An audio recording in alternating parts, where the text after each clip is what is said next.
I was reflecting on my time at Bradley University, and one of the greatest opportunities I had when I was a college student was to lead the running club on campus from fall semester my freshman year to spring semester my senior year.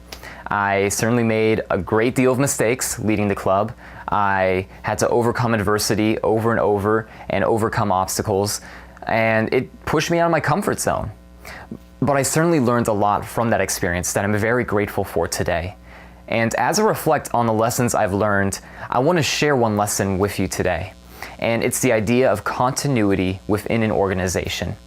So what I'm talking about is, if you look at clubs on a college campus, what tends to happen every once in a while, you get a member who is very charismatic, very driven, has big visions, and is willing to follow through on them. And while this person leads the club, they take it to new heights, membership soars, they are able to put together these awesome events that really put the club on the map. And everything seems like it's going really well, at least until that member steps aside.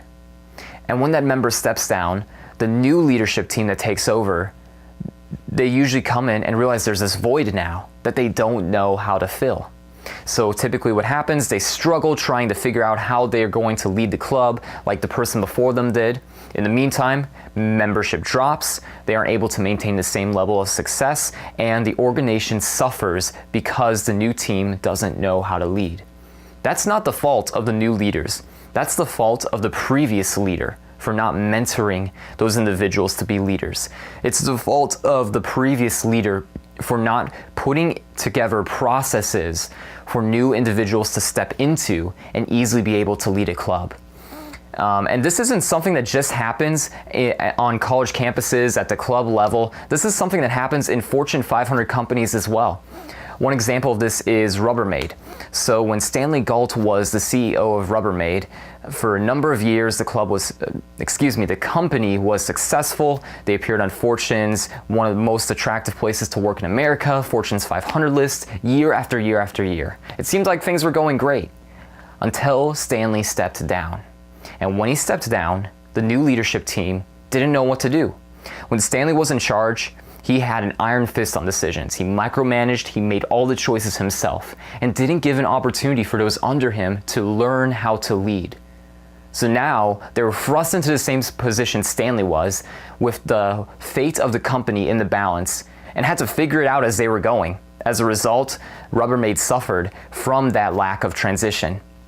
What a good leader does, what a great leader does, is they prepare their organization, their company, for success after they are gone.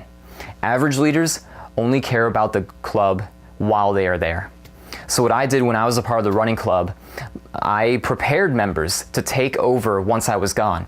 By the time I stepped down my senior year, I had been preparing other members for over a year to take over my position.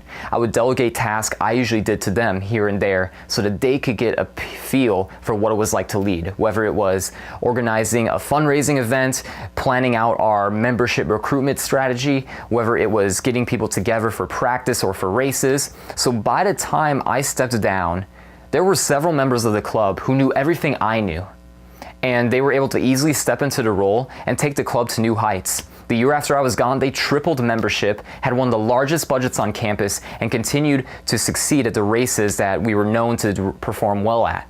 And let me tell you, it was awesome watching the club succeed when I was a part of it. It's even more exciting to see it succeed after I'm gone, because that means it wasn't just a one-hit wonder. It means that a tradition of success is being built. A tradition that I started, that the leadership now is starting and is mentoring the individuals behind them to continue. Average leaders only care about a club, only care about a company while they are part of it. Extraordinary leaders, the leaders that are remembered, are the ones who build the foundation for others to take charge, for others to take the group to new heights, and ultimately build a tradition of success.